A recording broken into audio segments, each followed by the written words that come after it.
Okay, great to see you. And before I start, I will just briefly run a short video and see how it feels.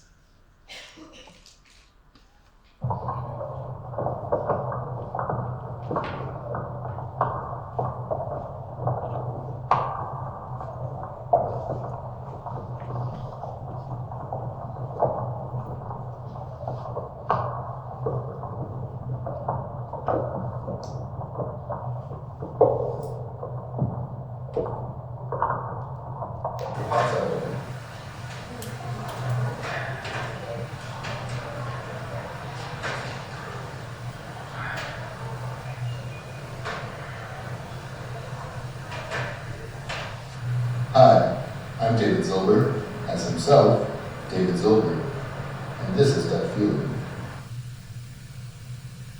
How inappropriate it is to call it planet Earth when it is so clearly planet Ocean.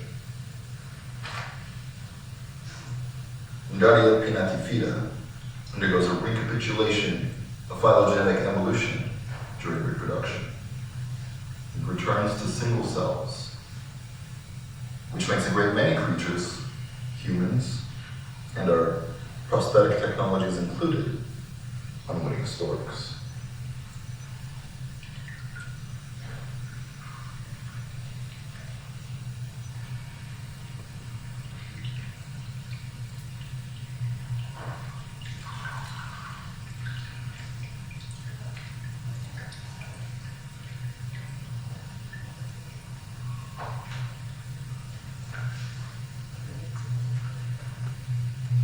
Can you say it now?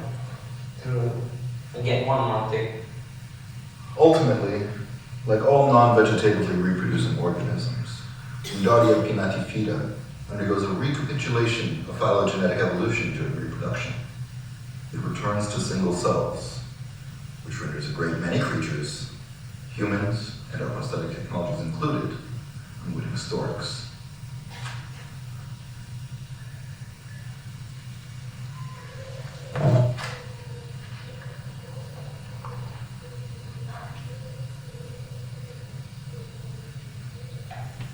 When a container ship operated by a Danish multinational, helmed by a Greek captain, registered in Liberia, with a Filipino crew, sucks in hectoliters of waters from the ports of Yokohama, only to eject them thousands of kilometers away in the next dock of call, it's not just changing its center of gravity, it's becoming an interplanetary spacecraft for microbial creatures from all domains of life.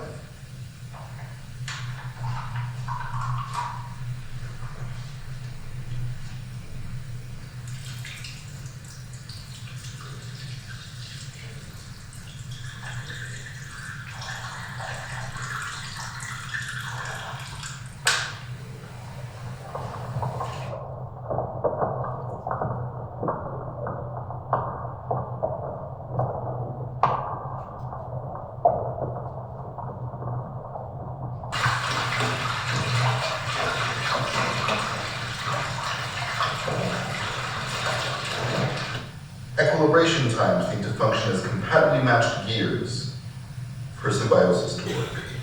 If not, then the only path to reach such ends is active evolution. Lest we forget that the chief mechanism of evolution, though, is extinction. Equilibration times need to function like compatibly matched gears for symbiosis to work correctly.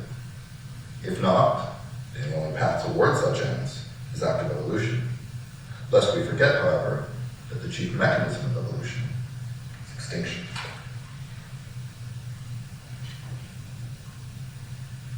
Is extinction, and can you do it just is extinction? Is extinction. Every organism plays the role of the environment.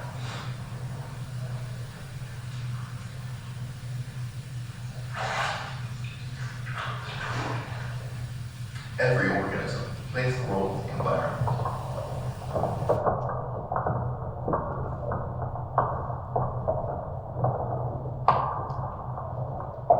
I have to, someone's banging. Just tell them to stop banging for Lithuania.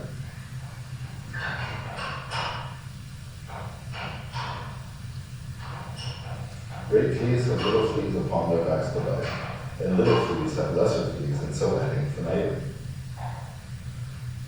And the great fleas themselves have greater fleas to go on, while these again have greater still, and so on. Great fleas have little fleas upon their backs divided, and little fleas have lesser fleas, and so ad infinitum.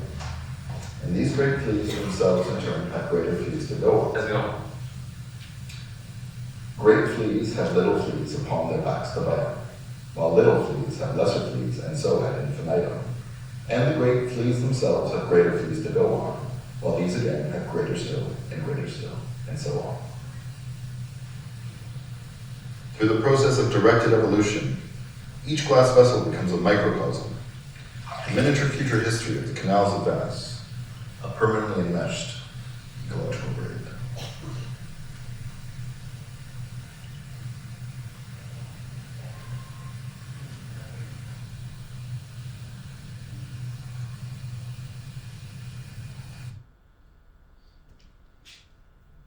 That's it. That was artistic research, the presentation of artistic research by my doctoral student, Robert Asdarkus. He was featuring it last year in Venice Biennale as a part of Lithuanian pavilion, and he was the main artist presenting it. And this is like it's a very good example of artistic research project, bioart, globalism, critique of capitalism, and biosphere. But let's go into more important things, and I will hopefully have some time in the end to speak about this project later on. So welcome to my presentation. I'm really happy to Jakub and all the team that they invited me here to this conference, and I'm not sure, but I'm probably the only one who traveled from East. Is there anybody else who came from East? East.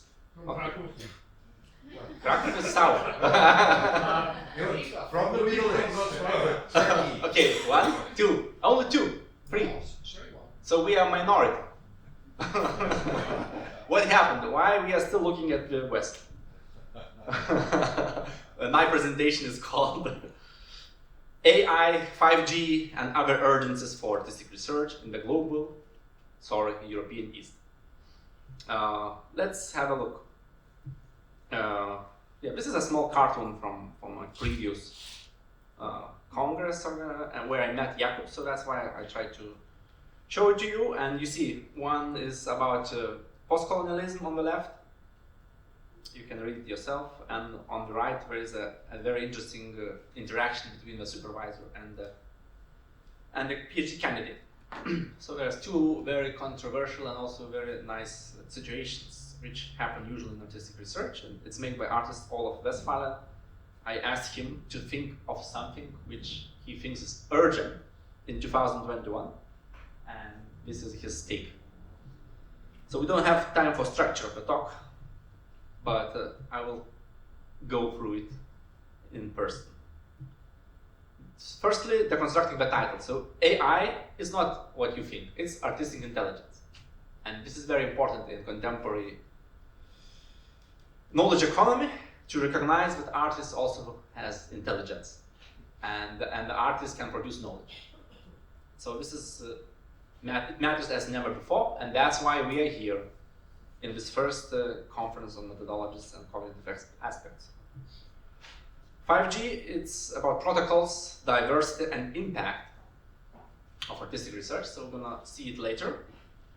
What is also important is global European East. You know what is global South for sure, and global North, but what is global East? It's a kind of riddle. Also, we are in the abundance of methodologies and in the abyss of knowledge universe, and we have somehow to get it over. I see the photographer struggling. I have to open the door for more light.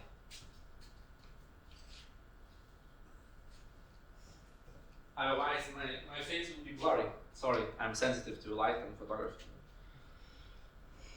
Yes, so I think that methodology, in our case, is made of two things: artistic practice and writing. Fuck off science. It comes later.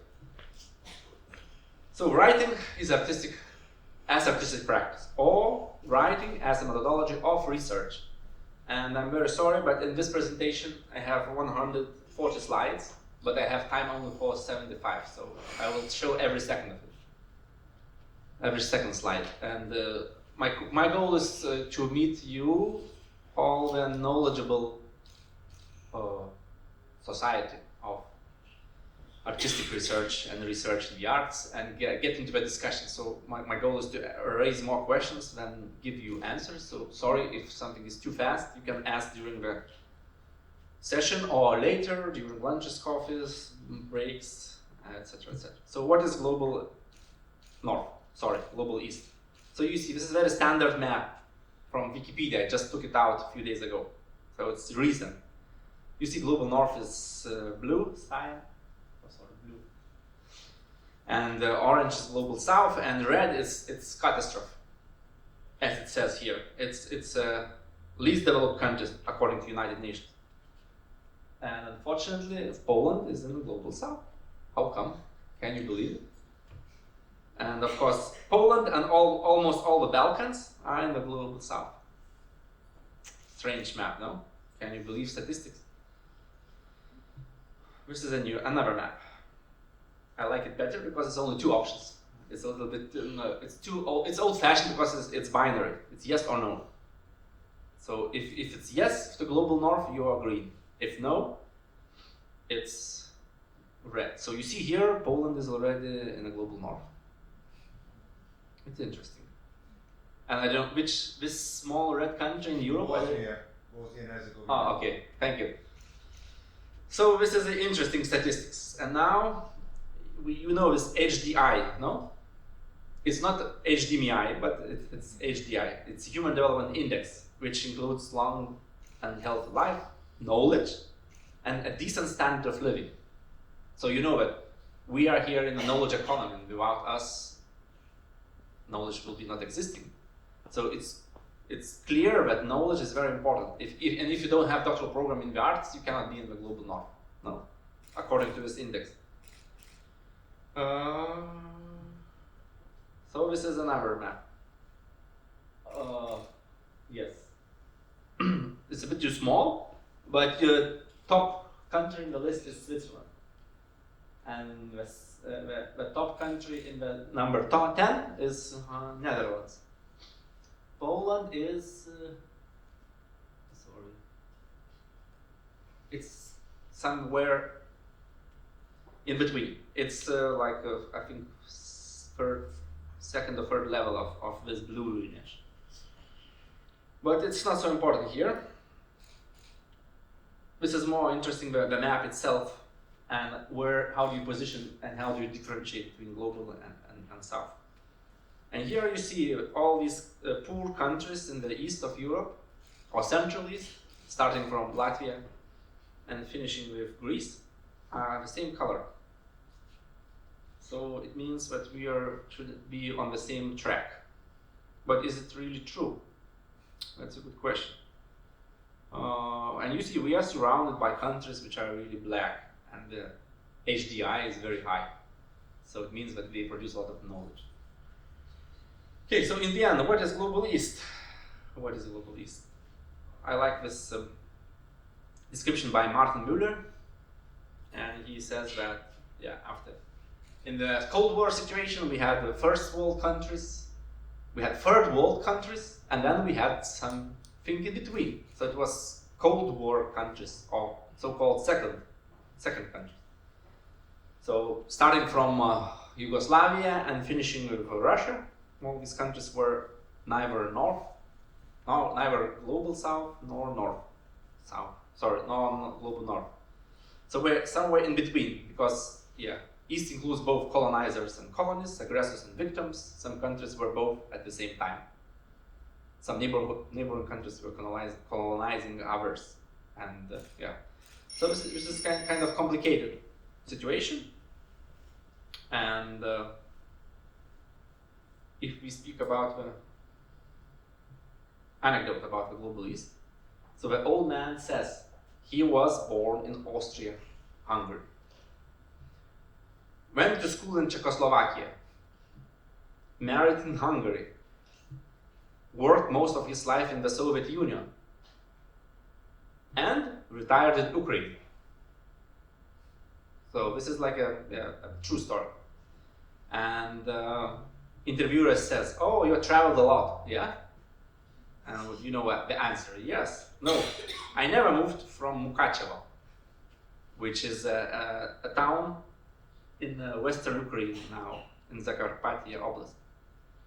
So you see, in one town, in one generation, in one human life, you could have changed like 1, 2, 3, 4, 5 countries. So this is like a very good example of a global east. And yeah, it's important to speak about this geopolitics of location. We are in Wrocław. I am from Vilnius. Last year I was in Weimar. Wimbledon came out to my mind, I don't know why. Washington, but not DC. You know what Washington is in the United Kingdom. Mukachevo, and also important is Trakišky, Przystanek Kolejowy. So this was important station for me to transfer from east to west, and this was a small train stop where I had to change the train from the Russian railway system, which is wider, to the Western railway system, which is narrower. So it's a small town in Poland on the border of Lithuania. And finally, this year I discovered Grodziskie. This is a very nice type of beer from Middle Ages, which is only 3% of alcohol. So it's kind of, you can drink it during lunch and during work. But it turned out that this recipe is very old from the Middle Ages. Middle Ages, yes. But only in Poland it survived, and now it has the name of Grodziskie, name of one town. So, are we in global margins or in a peripheral center? And the problem still continues with the East. I mean, European East in this case, sorry, not Middle East and not Arab East, but since we are here in this region, I'm discussing about it. So, in the global circulation of science, the East is not nearly as legible as the global South, where colonialism has created shared languages, institutions, knowledge systems, and social bonds. For example, in Latin America or South America, almost everybody speaks Spanish. Whereas here, we don't have any shared language. For example, Uganda is more easily knowable in the global centers of media and scholarship than Ukraine. Chile is more familiar than Czechia, and Laos is closer than Latvia. Vargalosa, Garcia Marquez, and Coetzee have a ring of instant recognition, whereas Alexievich, Müller, and Szymborska sound outlandish. No? And all 6 of them are Nobel Prize winners in literature. So this is a complicated issue. How do we go around it? So, yeah, there is no common or shared language. Older generation still speaks Russian, and no English, and the younger generation speaks only English and no Russian. So there's a huge gap. I'm very happy here. At the first time in conference in Poland, we can speak in English. All other times, I was in Poland many times, so there always was translation from my broken English to Polish and vice versa. And I asked the translator why you don't have a translation from Lithuanian to English. It will be much better. And we have only partly shared history and formation of national identities, and we still have poorly funded education and research sectors. So thanks now to European Union and NAVA, which funded part of this conference, so we're happy we are here. And the sad but true story is that 2 years ago I tried to organize Eastern Central European Conference on Artistic Research, and it was like, 100 people came, maybe, and only 10 of them were from Central Eastern Europe. And all the others came from Western Europe or somewhere else, from Netherlands, Germany, UK, and when I asked people why nobody came, they said we don't have funding for mobility. Funding is always going to the center, but not the periphery. And Vilnius is the periphery, you know, it's 20 kilometers away from Belarus. So it's low to medium global connectivity. Yeah, here in the conference, we don't have people from Korea, no people from Argentina, no people from Australia, no people from Iraq or Mongolia, no. We are not globally connected. Whereas if you go to a conference in, I don't know, Germany or Sweden, you will meet people from all around the world. But we still have a good connection with traditional knowledge and skills, and here is, I think, our strength, and that's why artistic research has the potential to be recognized. So there is less urbanization and more connection to nature. Yes, some people say that Lithuanians were the last pagans in Europe because Christianity came on in the late 14th century, like 1387, if I remember correct. And that's why we we appraise more different types of knowledge and skills. It's just my assumption. It's not verified scientifically, but I'm trying to write about it one article. So let's see if it works. For example, fermentation. Yeah, you know it. Still a lot of grandmas and your mothers and parents and fathers, we do fermentation pickles, we do cucumbers, and this guy in the video was also speaking about fermentation. He's a fermentation professional. So it's done naturally at home, but in Eastern and Central Europe. But in Western Europe, let's see, it's not done anymore. It's done only in the laboratories and in art galleries as a new trend. Let's do fermentation. Let's make some sauerkraut, or let's make something else. So it's part of an art activity. So it's not recognized as a traditional activity of knowledge. So here is one of the examples. So what do kind of urgent questions of artistic research we have in doctoral studies? First is reading and treating art and design practice as research. It's very complicated. Second one is presenting and publishing art as research. And the third one is very painful. Is writing still a condition of research? As it used to be, I don't know, anybody remembers who wrote this phrase? Was it Wittgenstein or some kind of philosopher 100 years ago? Oh, yes, and you see, no, you can have video as a condition of research. You can defend now video as your doctoral thesis with no extra text, because text is in the video. No, it's very simple. And sometimes, of course, writing is a tool to extract knowledge, knowing from the practice. Then again, we have a problem that art is not research. Our art doesn't have knowledge. And we are still kind of fixed on this logocentrism, propositional knowledge. And we are afraid in academia to speak about tacit knowledge or embodied knowledge. Yes. And we have two dissertations problem. We always ask artists to make art project and to also write, because we don't believe in art as a container of knowledge. Why? No, it's very long, centuries of history of trying to condemn art and take it out from the scientific and research field.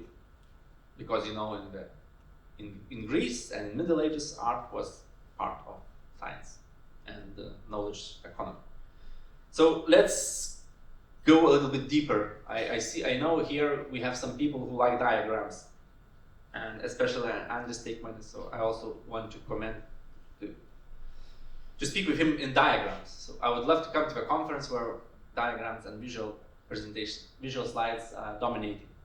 For example, maybe a lot of you know Michael Biggs, and he made this 8 criteria for practice-based research. And he said that 4 of them are common to all research fields.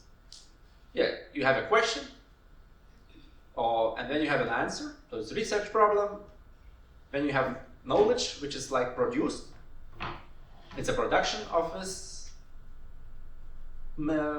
activity, product, and then you have a method, how do you do this research, and then you have audience, to whom this is addressed. So this is very simple, like 4 cornerstones of research.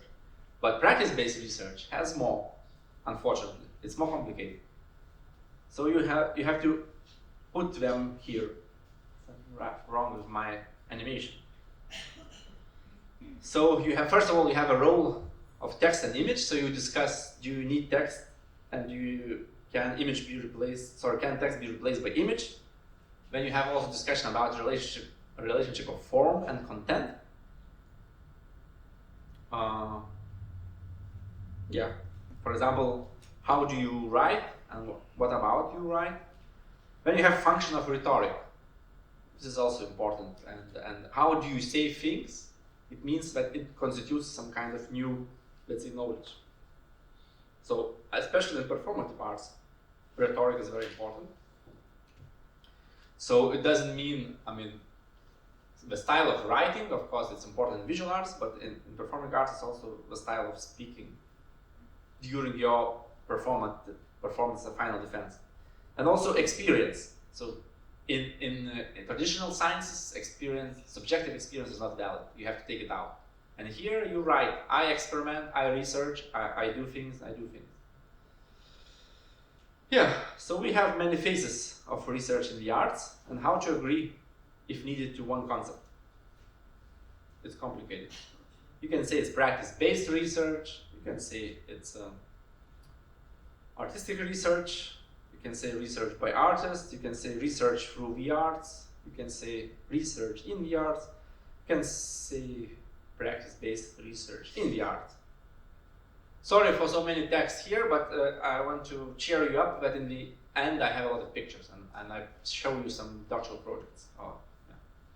But let's come to the most important question of today. And I want to quote James Elkins, who says that maybe production of knowledge is not what artists are doing in artistic research. And we should look for more appropriate substitute concepts. What is the outcome of artistic research? It's not knowledge, not necessarily knowledge, or maybe something else. For example, it could be experience. We don't have time to go into details, I'll just list them. We have understanding, which is coming from a German tradition as Verstehen. We have expression. We have feeling, emotion, and affect. We have interpretation.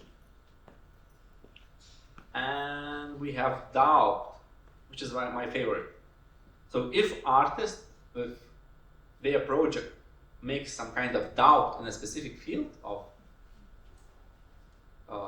art or science, then I think the artistic project can be awarded a doctoral thesis, a doctoral degree.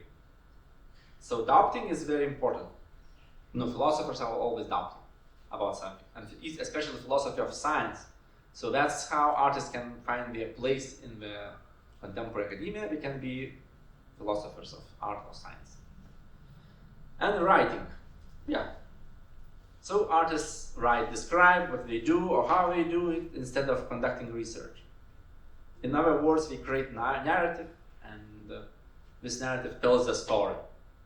And probably a lot of you know that there was a lot of research done on rhetorics and writing of in the sciences, for example. I don't know now the special details, but in natural sciences, maybe the journal Nature, some of you have heard about it now. Nature is kind of a top one magazine, academic journal in scientific research, and some researchers did a survey, and they found out that the articles which were quoted most, they had the best narrative and rhetorics, like telling a good story. And that's why everybody were quoting them, because they were convincing. So artists can do the same, no? They can convince the audience with their artwork. Next to this, there is also a very nice book by Finnish philosopher Juha Varto called Otherwise Than Knowing. And he wrote 10 meditations what kind of things you can create as an artist instead of knowledge. For example, fourth meditation says, habit does not equal knowledge. So how writing becomes essential in making research and transferring knowledge? Because writing can be understood as a trace which this is like an English spelling mistake, I'm dyslexic here, oh shit. So writing is understood as a trace which might be left by any tool. So if you do something and there's some traces left, it's writing. If you sculpt, if you paint, if you take picture, if you play with light, you do writing, no? Yes, why not? You can speak about the extended writing. And also writing is the most obvious methodology in the practice-based research. Because nobody has an agreement what is methodology in artistic research, but everybody agrees that you have to write. So maybe, this is a easy way out. You just write and don't do art anymore. And of course, writing occupies a large part of researchers' daily life. You make notes, you make diaries, document process. Also, writing connects research question with the answer in a final dissertation. But writing can be visual and diagrammatic. For example, this is a good example of writing. Sorry for the poor, I closed the door again.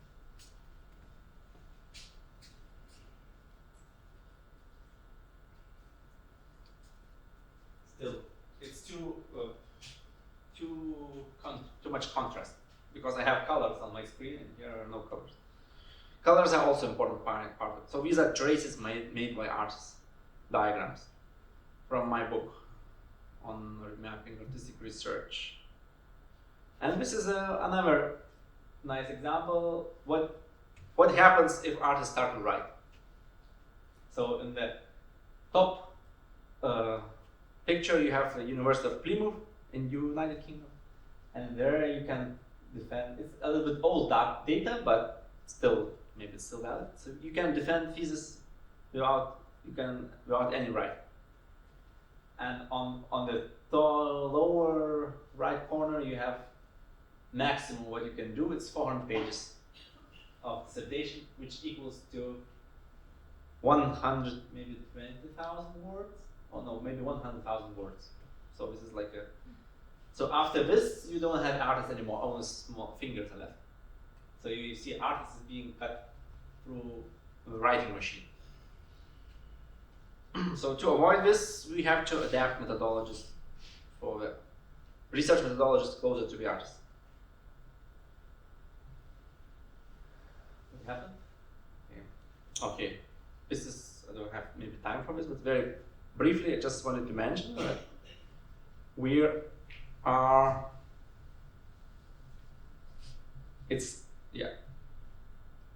epistemic community. And this is an important concept. It's a group of people who share some kind of understanding of what is knowledge. And who takes care of artistic research as an epistemic community? And of course, it's all the disciplines and practitioners, but also we have researchers like art historians, musicologists, theater, film and media studies, visual culture. Also, we have people from philosophy of science, art and technology, and it becomes complicated. So we have so many people who have to agree on one concept and one methodology, which is impossible. So that's why we have to stop agreeing and start doing research. No? Probably it's better. So that's why I call that artistic research is a trans-epistemic community, and it's partly temporary, and it's non-binary, it's neither art nor science, and it's transcending and transversing the traditional epistemic communities. It's very flexible. And what I also want to mention here with trans is also means a fusion not only artistic and scientific communities, but also everyday practice communities like hiking, yoga classes, religious practice, shamanism, and everything what is beyond artistic and scientific knowledge. And that's why, yeah, fermentation is also important here in this context. So fermentation can be artistic methodology. Okay, no time for this. Yeah, this is also takes too much time. These are some writings in the Lithuanian language, trying to find a different concept for artistic research. And I'm using different synonyms to express what is the, instead of artistic, I use fine artistic, for example, or arty, or fictional, or other stuff. No time for this. This one you know, it's basics. We're speaking here about the research through the art, not on art or not for art. Yeah.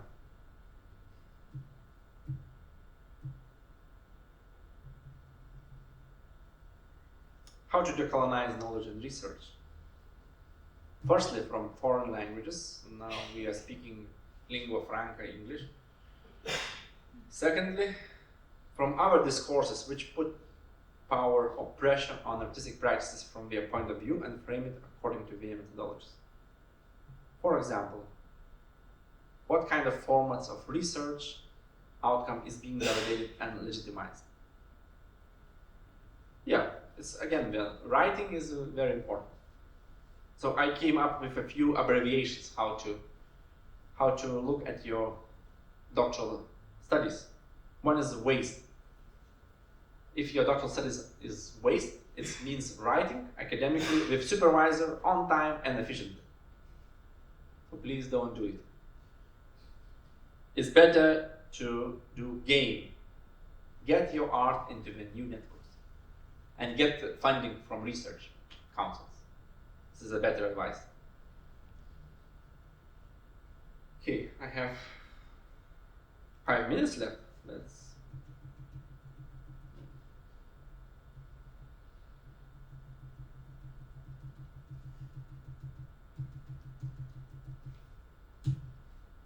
Yeah, just very briefly, I will send out this book and a few other books.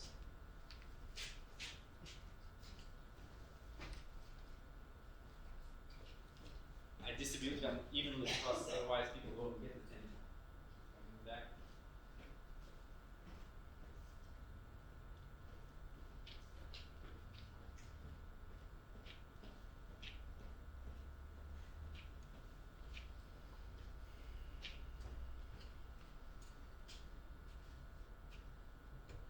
So again, these are examples of diagrammatic writing, and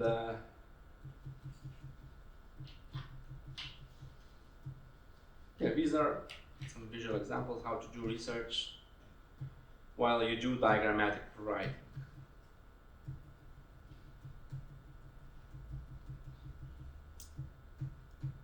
Oh, I like the sound. Yes, so is writing still a condition of research of an episteme? So yeah, a few years ago we published a book called Atlas of Diagrammatic Imagination, Maps, Research, Art and Education. And it was 6 meters long. Very uncomfortable, but also very beautiful.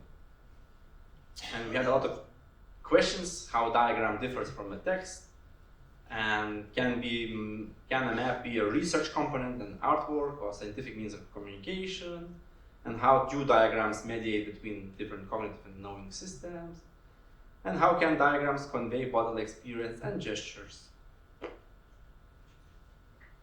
Yeah, so I use the concept diagrammatic map, which is kind of expanded map, and I like the immersiveness of it and the close links with practice and reality, and also it's non-conventional. It's an alternative to linear reading. So I always advise my students to do this non-linear and embodied reading and performative reading, and it contains a lot of, let's say, test and embodied knowledge. You can see myself, I'm trying to read the book here. It's not easy, but it's nice. It feels very natural. So each of a contribution, we would ask artists to make a research paper, and we had usually we have a limit of words. So here we had a limit of pictures, and the artist could provide only 24 pictures and very short text, like few hundred words. So you see, these are contributions by artists. It's a proper research paper, and it was recognized by Research Council. We got funding, we got evaluation, and we got extra funding bonus points for good research. So I'm happy with it. And also this book was recognized as the most beautiful book in Lithuania in 2019. So we were both verified by artistic community and by research community. So this is a good example how writing can be done without words or with very limited amount of words.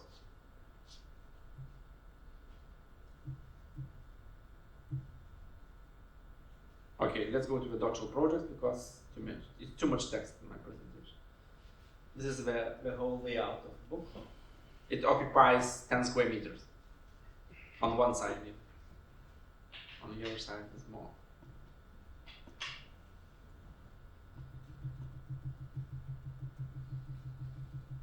Sorry, I have always bad habit prepared too many slides. Okay, so few things about the doctoral program in Fine Arts and Design in Vilnius Academy of Arts. So it was started in 1793 in the University of the Grand Duchy of Lithuania of the Polish-Lithuanian Commonwealth, Rzeczpospolita Obojga Narodów. Sorry, I'm very bad. So Academy of Arts is more than 200 years old, and unfortunately it took 217 years for us, for the artists, to get the right to do research and study the third cycle in Vilnius. So only in 2010 our doctoral program was opened. So you see, the situation was not fun at all. Okay, so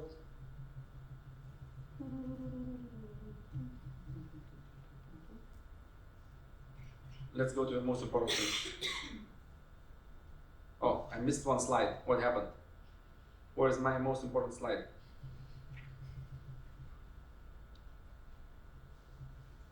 Yes, finally. So I had 5G. So very briefly, I tell about the story about 5G and show a few pictures, and I'm done. I still have time for discussion, hopefully. Yeah, so I try to somehow speak about different cultures and different generations of artistic research in the academy. So 1G, first G, it's a normal thesis where artists defend the traditional PhD in humanities with no practice involved. And it was happening in the 80s, all around Europe. I'm not sure about Poland, but. And here I make a parallel with telecommunication network. 1G is the first generation of mobile communication. So it means you can transfer only text, voice and text, no images. So when we arrived at 2G, which is practice-led thesis, where artist is defending still a traditional written thesis, but it is based on his or her artistic practice. So you still have to write a lot. Your art doesn't count, but you can refer to it. So it started in the 90s. And luckily enough, technology was developing in the mobile technology, and 3G, you can already transfer pictures. Maybe you remember in your phones, you can send the MMS, multimedia message. So in 3G, practice-based thesis, written thesis is defended together with the artwork. However, this written thesis is highly regulated, and it means that artist has to prepare and defend two theses, like a big exhibition, let's say, or artistic project, and a book, a written book, which is very highly academic and regulated by a lot of papers, rules. So, but 3G is already not so bad, it's half-half. And then finally we got into 4G, and 4G, you'll know that you already can transfer video, moving image. So in the mobile communication, in your smartphone. And 4G is already smart. So it's practice in the front thesis where artwork is defended together with a reflection in any form. In this case, findings while doing practice is put on the defense table.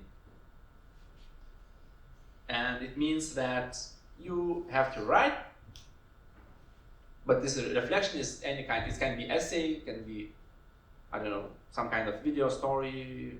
It's not regulated, but you still have to provide some extra artifact. Artwork is not enough. And finally, 5G is everywhere, and it affects your brain.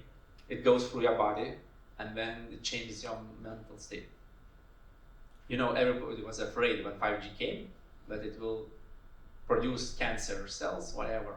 So it's true in academia. It's very dangerous because it allows for the artists to defend their art as research, and no writing is required.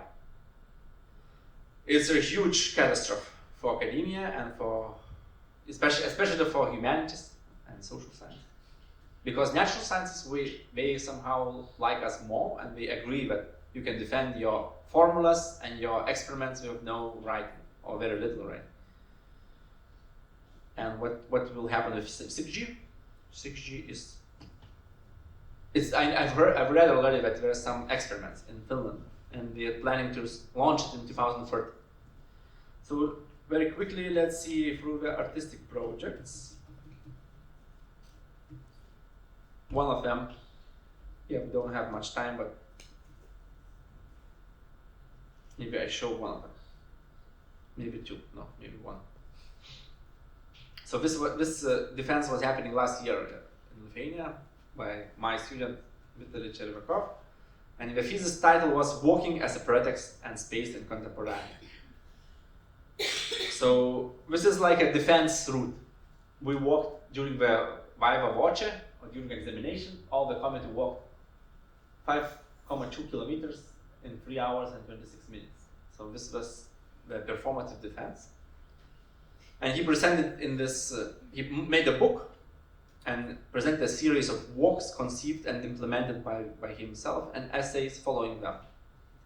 Each essay was discussing the particular walk as a method of research about specific questions: urbanism, psychogeography, new media and embodied knowledge, and neurology and environmentalism.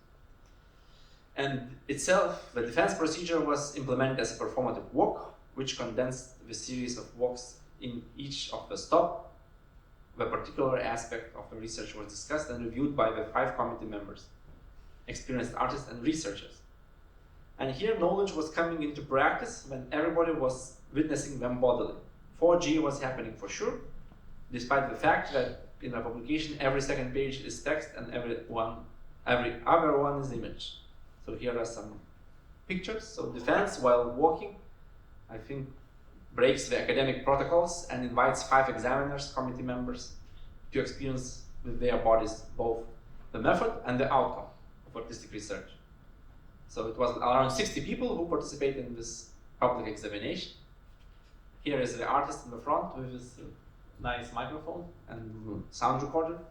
And also, it allowed to use the specific artistic language, which supplemented the writing, and vice versa. Maybe writing supplemented artistic language. And here you see, this is like one professor is giving comments on the artist's thesis, sitting on the logo. So every defense is a ritual which legitimizes and initiates the new research. Sorry, something is wrong. And their methods? Yeah, new research, okay, that's fine. An extensive and carefully designed documentation might be able to replace, at least partly, the writing and act as a transfer medium for future generations. So professorial bodies participating in the Defense Act confirm the value and method by reading their reviews and discussion was happening in the artwork. And defense led by practice or practice-based examination opened perspectives for future events to change the academic scientific protocol and adapt it to the specific artistic practice. Sorry, 3 more slides. So this is and now this is like how I connect the beginning to the end. So this video was made by Vytautas Michelkevičius, and the guy featured in the video is David Zilber. He's a famous chef, like Michelin restaurant chef and fermentation expert. And the name, this is his writing. You see, it's complicated. I don't know if you can read anything, but the first line says Robertas Narkus, and and then it says gut feeling. This is the name of the project. Gut, it's inside your stomach, guts. So this is the project, and he started a small lab where production was happening, production of art, and some, you see, seaweed, which is growing in Venice. So he researched this seaweed and how the transportation of it goes through the global channels. He produced some nice things to sell, and of course, in the end he said, yeah, this project was a prank for art and science, let's say. A prank of art and science project. Yeah, that's it. Thanks for the time. And here is some advertising as well. You asked some questions. Welcome to another symposium happening in Vilnius next week about working.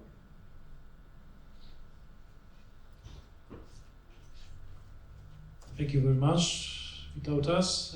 We still have few minutes for questions, but it's not a problem because just after this part we've got a coffee break, so we can continue our discussion.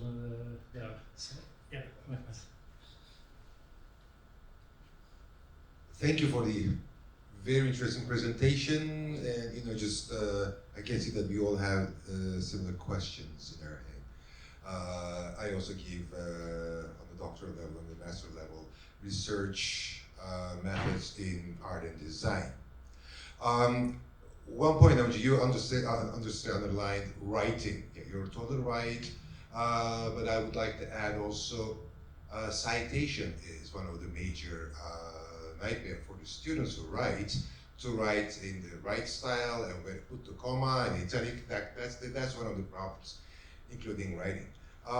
One example, in Turkey, they have brought kind of solution for this writing issue. So on the PhD level, in the field of art and design, they get the degree, but not as a doctor, but it is called efficiency in art. It's a title. And they can still continue on the academic life, they can still become associated professor and professor, but not professor doctor, only professor. This is in the field of art, and this is in the field of music, painting, that kind of things. My question would be, your presentation was very interesting. Is it the academia or is it the deciding institutions to decide what kind of dissertation or presentation is legible or acceptable in order to get that degree? As you said, your book project was accepted, but we have this higher education institution in Turkey, and they still are from the old school, and they ask for writing plus some artistic practice.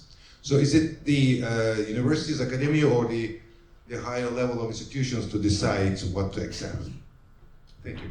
Yeah, it's both. I'm speaking about academia as a large field which is made of states and schools and people and protocols, etc., etc. But in some countries, in smaller countries, it's very maybe simple. The state legislation either allows for the artist to defend thesis or not. And then academies can accept this rule. But in a bigger countries, the state can allow, but the academies can, let's say, limit this kind of protocols, and that's also quite interesting. And I'm always fighting for the same rights for both artists and let's say scientists. So in your case, in Turkey, if you get this efficiency? Efficiency in art. Okay, can you apply for research money? Yeah. And research funding? Yes, you can find. You can apply. So that's good. But in some countries, you cannot apply, so it means that you're on a lower level. So for example, in some countries you have professional doctorate, and which is not equal to a PhD or Doctor of Philosophy, and then you're kind of below, you're a lower doctor, a smaller, shorter doctor. But for example, in Lithuania we have also different name of the degree. It's Doctor of Arts, DA, but luckily, since last year, it's fully equal to Doctor of Philosophy, and you can apply for postdoctoral research grants and for the project grants from the Research Council. And now all the legislation was changed, and in every document in the ministries and in the Research Council, you have always say science and art. Science and art. Science and art is like put together. And of course, bureaucrats have a lot of troubles because sometimes we don't know how to evaluate what is good art. So this is longer discussion. Thank you. Thank you.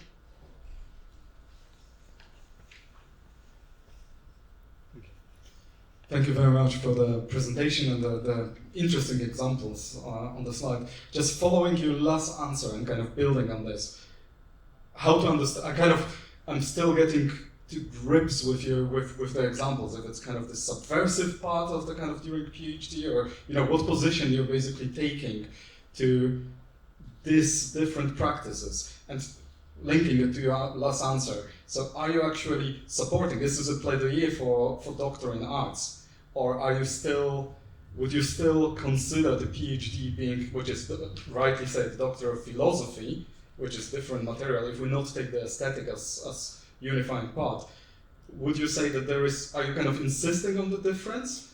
Are you making, diagrammatic closing the kind of intersection point? Where are you placing basically the kind of the artistic research in all of the activities? Yes, it's difficult, because I am occupying several roles. I'm running doctoral school, so I have to follow the regulations, and I cannot escape them. But I'm also my background is in curatorial and also art practice, and also research practice, like proper research, social and humanities. So I'm also researching and writing books about it. So I'm trying to still be playful and run around it. And I don't think that it's a problem to have different titles or different names, as far as they are equal in like legislation, or have equal opportunities to have careers, to be recognized, to apply for funding, also to get retirement as a scientist or researcher, etc., etc. So I think this is important, and I know that we are in good friendship with Finland and their legislation. And in Finland, they are happy that we have this Doctor of Arts, because we can set up more flexible criteria, and they are happy that we have different name of degree, and we have we can do artistic research, and we can still have equal opportunities in the funding, let's say, and education. But also, what I think in this concept, artistic research, artistic will be sooner or later deleted because it's not needed. It should be research. And research can be done by humanities scientists, by artists, by natural scientists, by anybody else. So this artistic, I think, is decorative. I mean, it's a transfer position, or like transitional position. And later on, we don't need it anymore when this field is established, let's say. Thank you for your absolutely excellent and inspiring presentation. And as a representative of global European East, also have a few questions. I like to ask: Do you really have some dissertation without any kind of written text? I just wondering, is it possible to go through all these regulations? And as we know, in Eastern European countries, politicians are quite strict on the rules and frameworks and all other issues, bureaucratical. Do you really have some dissertation without any written text, only with video, or as I really admired diagrams? Yes, unfortunately, no. And the problem is not in politicians this time, but in researchers themselves. Because in Lithuania, there are two schools Grand Doctor of Arts, and our school is Vilnius Academy of Arts, which have fine art, design, and architecture. So we have three different programs, or quite similar one in arts. But there's another school which is called Lithuanian Music and Theatre Academy, and their researchers, especially musicologists, they don't allow us to reduce the number of words.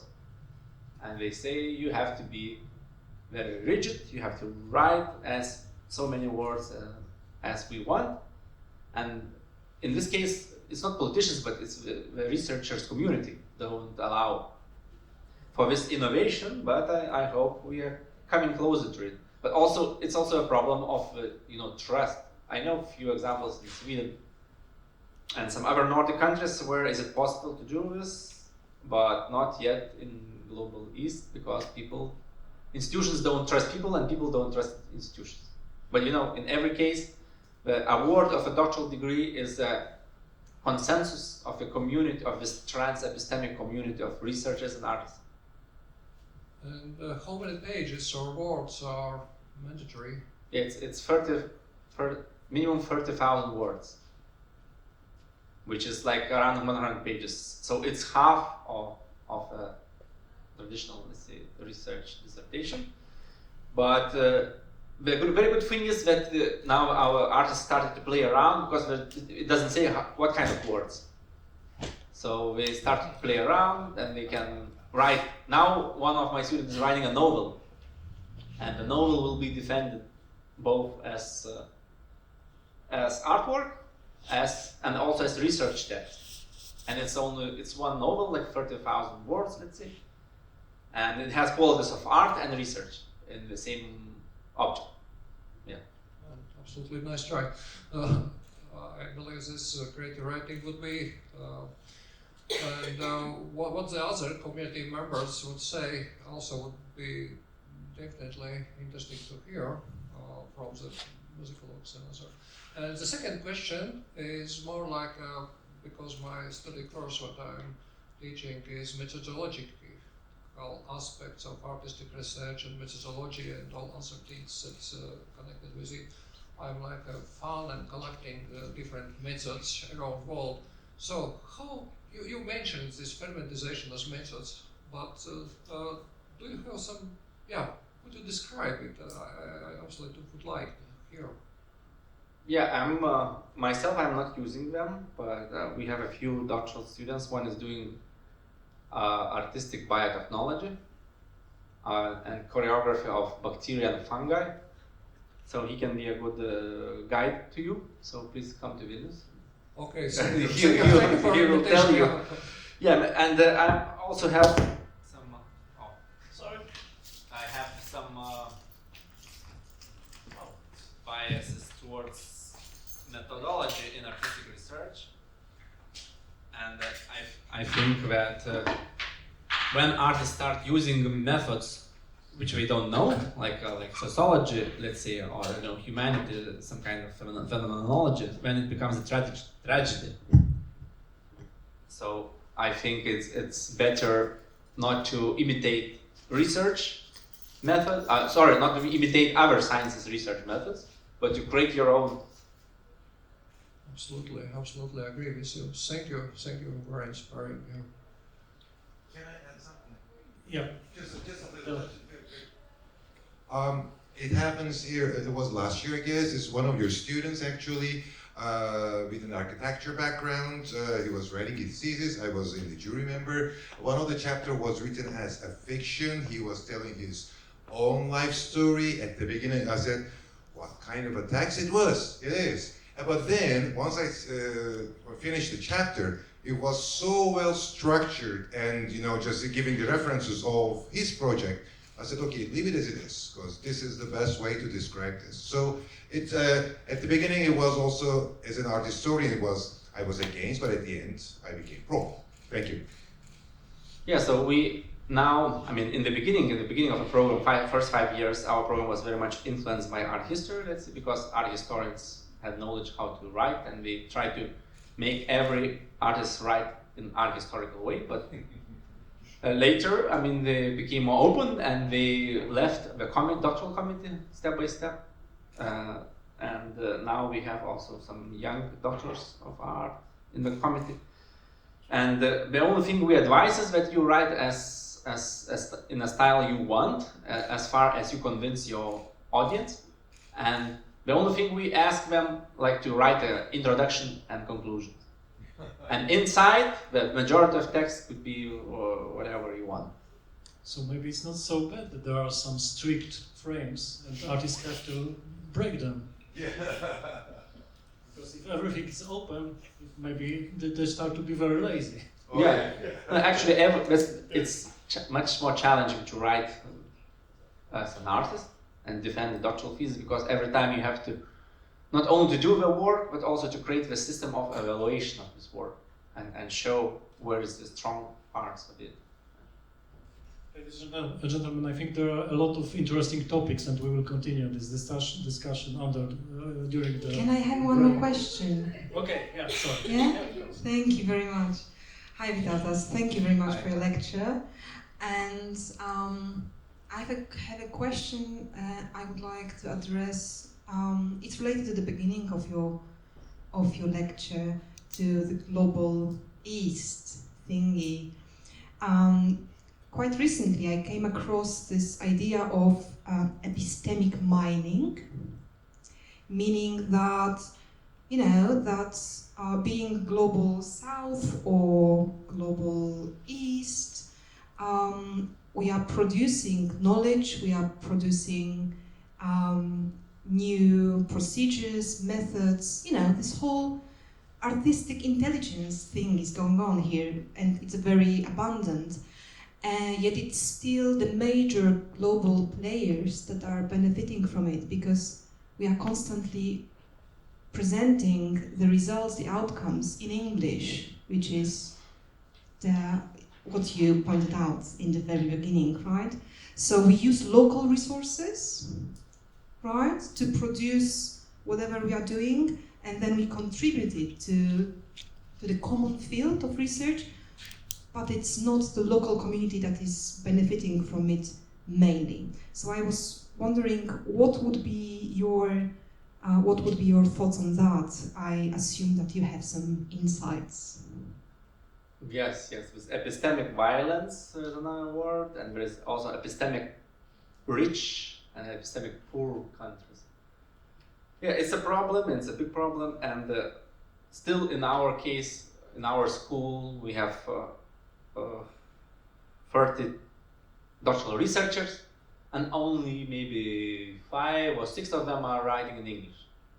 So it means that they're gonna get international exposure, but all the other 20-something are writing in Lithuanian, in the local language spoken only by 4 million people. And I always tell them, in the best case, no. In the worst case, your thesis will be read by 7 people. Means 2 your supervisors and 5 committee members who will judge. That's it. In the good case, it will be read maybe by 50 people. So I will always try to advise them at least to publish the outcomes of research in English, because we have to provide 2 publications. And I think this problem will be solved in a few years with this very good automatic translation software that you can write in any language you want, and it will be very well translated, maybe with some editing, but still, I think it's a good thing. And we still do some we still translate some professional books into Lithuanian, which sometimes people think it's a waste of money, but sometimes it helps. So we bring something back to the community, and of course, it's very important also to develop your own research vocabulary. And if you read books in English, you write in English, so it's fine, but then you don't contribute to the development of your national, let's say, language or whatever. So it's complicated. I don't have any answer, but we run the doctoral seminars. So 1/3 of them is in English, 2/3 is in Lithuanian, and sometimes it's a problem, sometimes not. But our foreign students, they also go to Lithuanian classes, and they enrich our, let's say, local environment with their own knowledge from other countries, and trying embedding it to local and national research discourse. So it's not so bad. There is exchange. Of course, it's not ideal, but it's possible to live with this.